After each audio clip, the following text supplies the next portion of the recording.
Fala galera, estamos começando aqui mais um episódio do Fé em Minutos. Estamos aqui com uma presença ilustre, né? Mano Léo, nosso monstro Irmão, aí, tudo bem? ministro de louvor Certo. da Atos Church. E a gente vai falar um pouquinho sobre adoração, sobre vida no secreto, sobre a vida com Deus na prática mesmo, mais do que um momento no culto, é uma vida inteira de devoção e adoração a Deus. Então, deixar com o nosso mano Natan. Léo, se apresente, cara. Fala aí um pouco de ti. Um pouco pra de galera. mim, sendo bem natural, acho que vocês... Bom, Dante congrega junto, já me conhece.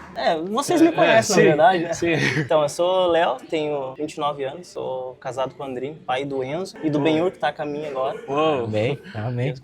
E, cara, deixa eu ver aqui como é que eu posso me resumir, assim, pra gente não estender muito. Eu sou criado na igreja, desde muito cedo. Hoje, atualmente, sou o único que congrega, né? Dentro de um lar de 5 filhos, eu sou o único que congrega. Na verdade, é a minha família inteira hoje.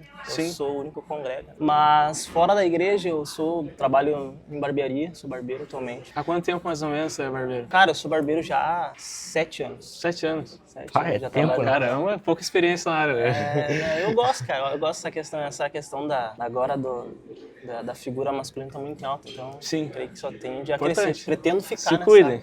pretendo ficar nesse ramo por um bom tempo. Mas esse sou eu, cara, né? Crescido na igreja, desde os meus 12 anos eu toco na igreja. Deus dos outros. Eu ganhei eu nunca fui uma criança de muitos amigos, assim. Sim. O que eu tinha, na verdade, não tinha muito brinquedo também. A gente passava quando eu era pequeno, a gente passou por um processo bem complicado. E eu ganhei um violão aos 12 anos, ganhei um violãozinho do irmão da igreja lá. Sim. E aí aquele foi meu brinquedo. Ali eu comecei a descobrir, claro que no tempo, quando eu comecei a tocar, não tinha YouTube, não tinha nada, então... Era mas só era o mato, violãozinho né? ali. Era Não, mato. era mato, né? Tu tinha que se virar. Então, tipo... Modo raizão. Era aqueles violão do braço largo, sabe? Nossa. E aí aquele ali era meu brinquedo. Acho que pelo fato daquilo ser a única coisa que a gente tinha, aconteceu que eu e meus irmãos, nós nos tornamos músicos. Sim. Minha casa toda é de música, minhas irmãs cantam, meus irmãos também. Então aquilo ali se tornou meu brinquedo, cara. Então desde os 12 anos eu sou músico, né? Sim. Comecei a ministrar na igreja muito cedo, na música, me envolver com os jovens. Então, Caramba. tô desde então nessa... Caramba. Que isso, é tempo, Então, né? vamos para a primeira pergunta. Vamos lá. Léo, como a gente diferencia o calor do ambiente ou a emoção da presença de Deus? Como a gente sabe que a gente tá chorando, mas, não pela emoção, mas sim por Cristo. Como a gente Boa pergunta, cara. consegue fazer essa diferença? Boa pergunta. Cara, eu acho que a gente consegue diferenciar isso quando a gente sai de cena. Sim. Eu acredito que quando a gente está num ambiente e as pessoas estão atuando, por exemplo, tá? A gente está ministrando e tem pessoas ministrando louvor, tem um fundo bonito tocando. Sim. Eu acredito que o Espírito ele se move também nesses ambientes. Mas eu acredito que o que de fato diferencia a real presença de Deus para a emoção é quando a gente precisa sair de cena, quando não tem nada que é físico ou que é natural Chamando a atenção. acontecendo e a gente está tomado pelo Espírito, entende? Sim. A gente entende que... Eu entendo que a emoção, ela faz parte, né? Sim. Nós somos seres emotivos. Deus que criou a emoção. Exato, nós somos seres emotivos. Então, é necessário e é bacana. Existem ambientes que muitas vezes a gente se deixa se tomar apenas pela emoção. Que ela está acima de Deus, ela entra num lugar de idolatria. Exato. algo- Perigoso. Exato, isso é uma coisa que acontece muito. E eu acho que quando a presença de Deus ela é perceptível, quando a gente tem que sair de cena. Já aconteceu dias que a gente estava ministrando no culto de domingo, ou em outro momento, e a gente simplesmente largou tudo, não precisou fazer nada, porque o que estava de Espírito fato Santo ali tava era a operando, presença né? de Deus, não era... A gente viveu isso esse tempo, né? de a bola. gente viveu esse sistema. Então, Léo, como uma pergunta, um vídeo que vai sair também, acho que vai sair antes desse, eu falei um pouco sobre performance. Tu é um músico que toca desde os 12. Sim. Como, cara, a gente consegue ter esse equilíbrio entre técnica e unção? Por causa que são duas coisas que brigam muito. O músico em si Sim. tem esse conflito. Então, como que tu enxerga isso, cara? Cara, essa é uma pergunta muito cômica também, porque eu vejo que as duas, que nem tu falou, as duas precisam andar juntas, né? Técnica e a unção. Mas a gente tem que ter a seguinte noção de que um músico, um ministro, sem técnica, ok. Mas sem buscar a unção de Deus, ou seja, a unção ela supera a técnica. Ela sempre vai superar a técnica, né? Mas é uma coisa que é necessário. Sim. Eu vejo que muitos músicos no meio gospel hoje acabam achando, eu tenho unção e Não na hora precisa estudar, flui, não eu precisa se preparar muito, é não só preciso me fazer que preparar. Deus vai... E isso é um erro, Isso é um porque Deus ele não atua no meio da desordem, no meio da bagunça. Então, obviamente, a gente precisa também buscar, assim como a gente para pregar uma mensagem, até mesmo para gravar esse vídeo que nós estamos gravando, houve um preparo de todos vocês, ou seja, o preparo ele é necessário em todas as esferas da vida, né? Então, o músico ele precisa se preparar também, tecnicamente, né? Aquele que canta precisa preparar a sua voz, mas mais do que tudo, cara, eu acho que buscar a presença de Deus é acima de todas as coisas. É diferencial, é crucial.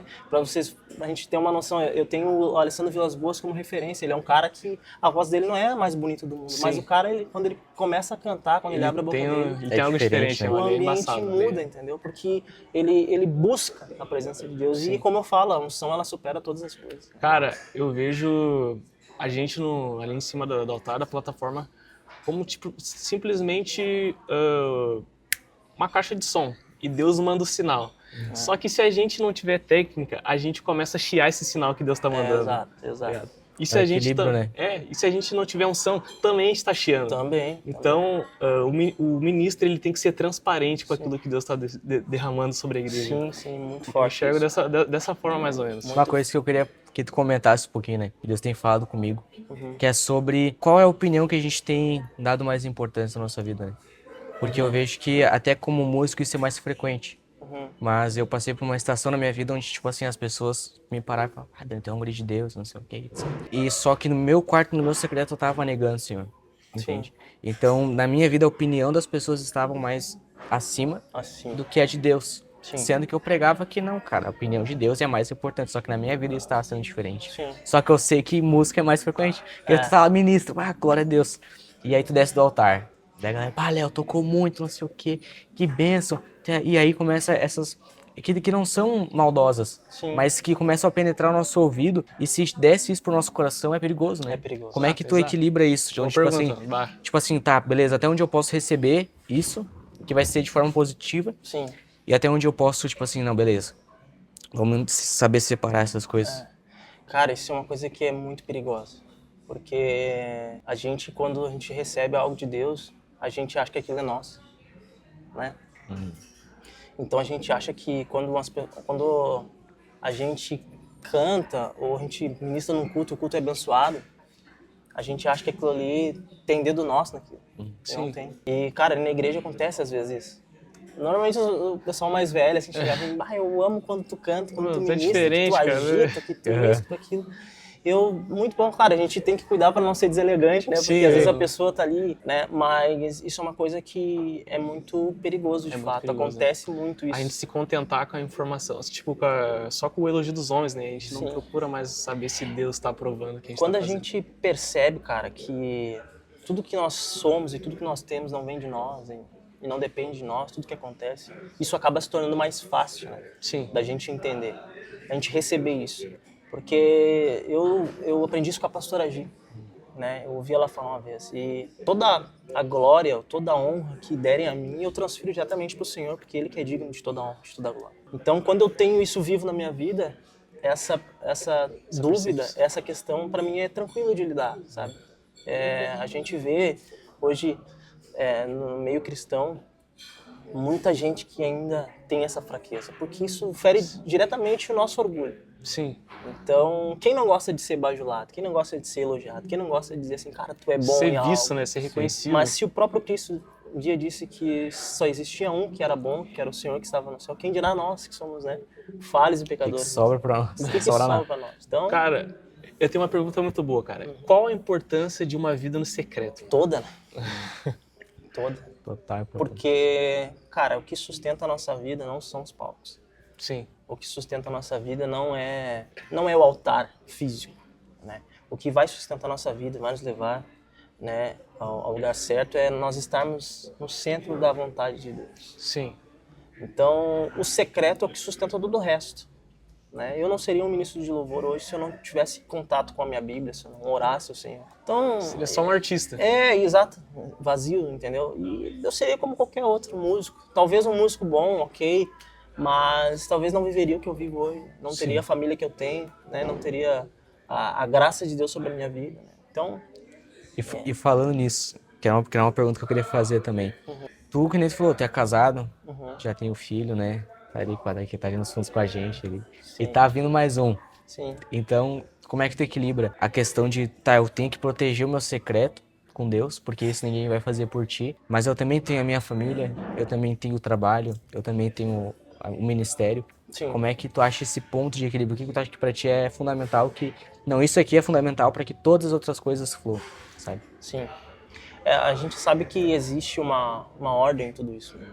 Primeiro a gente reverencia o Senhor, depois a nossa família, depois a obra de Deus. Eu acho que quando a gente tem isso claro na nossa vida também, quando a gente entende, né? Porque às vezes a gente inverte a ordem das coisas. A gente acha que por algum tempo eu vivi assim. Sim. Numa outra estação da minha vida eu vivia assim. Eu dava mais importância à igreja, às coisas da igreja. Obviamente eu não tinha filho, então eu era mais jovem, tinha mais tempo. Dormia na igreja, praticamente. Então eu dormia na igreja, mas eu já Nossa realidade. eu já tinha um relacionamento bem estabelecido. Sim. Então acabava que a ordem estava invertida, cara. Então quando a gente inverte essa ordem, as coisas se atrapalham.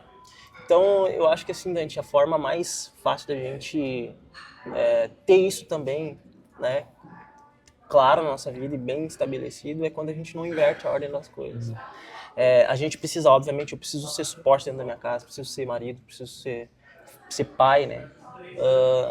Mas eu também tenho a minha vida com Deus e eu preciso também estipular um tempo específico para isso, né? Então é muito fácil equilibrar quando tu tem ciência da ordem. As coisas estabelecidas. Quando tu dá mais importância a algo e isso não é a prioridade correta, não está na ordem certa, a gente se atrapalha. Então acho que a gente entendendo a ordem, buscando no Senhor isso, Deus, as coisas vão fluir bem. Eu vi uma frase de um pastor muito legal, ele falou recentemente, ele fala assim, você não precisa dar vida para a igreja, Cristo já fez isso. Se for dar vida para alguém, dê a vida pela sua família. Isso. Essa Amém. é a Fundamental. realidade. É isso, né? É isso? Basicamente isso. Cara, uma pergunta também que eu acho que a galera tem interesse em saber, como tu se converteu, cara? Como que tu percebeu assim, cara, Deus é real, Jesus é real? Como tu conheceu Jesus, Como tu conheceu assim? Jesus? Sim. Cara, essa é uma pergunta bacana, porque apesar de eu ter 29 anos e eu ter crescido na igreja, eu não me converti quando eu me batizei, vamos dizer assim. Sim. Porque eu acredito que uma vida de conversão, ela exige tempo. Sim. Não é assim a gente simplesmente, né? Só começar na igreja. Começar na igreja é eu isso. me converti. Então, eu me converti de fato, cara, quando eu teve um período da minha vida que eu fiquei afastado, Sim. né, dos caminhos. Cara, eu tentei diversas coisas aí fora, entendeu? Sim. Tentei ir pra festa, tentei beber, tentei várias coisas, cara. E eu me vi numa forma tentando entrar numa forma que não era minha, sabe? Sim. Então eu percebi, cara, eu não sirvo para esse mundo, Sim. para as coisas desse mundo. Mas eu acho que o ponto-chave, o âmago, assim, da minha conversão foi quando eu andei num momento bem complicado, assim, bem afastado mesmo, Sim. de bastante erros na vida. Assim. E eu senti como se a presença de Deus tivesse se afastado de mim. Sentiu um tempo de sequidão. Muita. Tipo assim, cara, desde os meus 12 anos eu pegava o violão, ia pro quarto e ficava o dia inteiro cantando às vezes. E teve um período da minha vida que eu entrava no quarto e eu cantava e eu já não sentia mais nada. Cara. É como se só existisse eu e o meu violão naquela sala. E aí, cara, eu comecei a ser ministrado por isso, porque eu comecei a ver que o que me fazia, o que tomava a minha vida de fato não era a emoção daquela música, entendeu? E sim era a presença de Deus. Caramba. Então isso me fez eu me converter, porque eu percebi que eu conseguiria viver sem o meu violão, conseguiria viver sem música, conseguiria até mesmo viver sem a igreja. Mas eu não sem conseguia aquela viver presença sem aquela que presença. descia no quarto. Não... E aí eu me rendi por completo àquela presença. Caramba, show de bola. Entende? Então acho que ali foi o ponto-chave da minha conversão. Só que, cara, isso por incrível que pareça não faz 10 anos. Isso faz pouco tempo. Caramba. Sim, Isso, dizendo assim, 6, 7 anos que eu entendi isso. Sabe? Caramba, cara. Então eu acho que ali de fato foi a minha conversão, cara. Óbvio, a gente já vivia uma vida de renúncia e outras coisas, mas eu acho que o ponto-chave foi esse momento. Essa virada. E tu tem algum conselho pra galera, assim, que, tipo, que tá na igreja, mas, tipo, quebra tudo em cima das plataformas lá, mas tem uma dificuldade de viver essa vida com Jesus secreto. Tem algum conselho pra passar pra galera? Cara, eu acho que o conselho que acho que toda pessoa assim, né, que vive uma vida busca viver, né, uma vida com Deus, cara, eu acho que é se aprofundar nas escrituras, Sim. né? Eu acho que é buscar ter um tempo com o Senhor no secreto, né? E congregar, cara. Muita gente cai nessa armadilha de dizer assim, mas Eu sou a igreja. eu sou a igreja. Deus está comigo onde eu Não preciso ir na igreja Se tu porque eu sou faz a igreja. isso, ó, teu lugarzinho tá reservado. E não é no céu. Não é no céu. Não é no céu. É isso aí. Então, eu acho que a vida com Deus, né, o que estabelece uma vida com Deus, são as escrituras, né?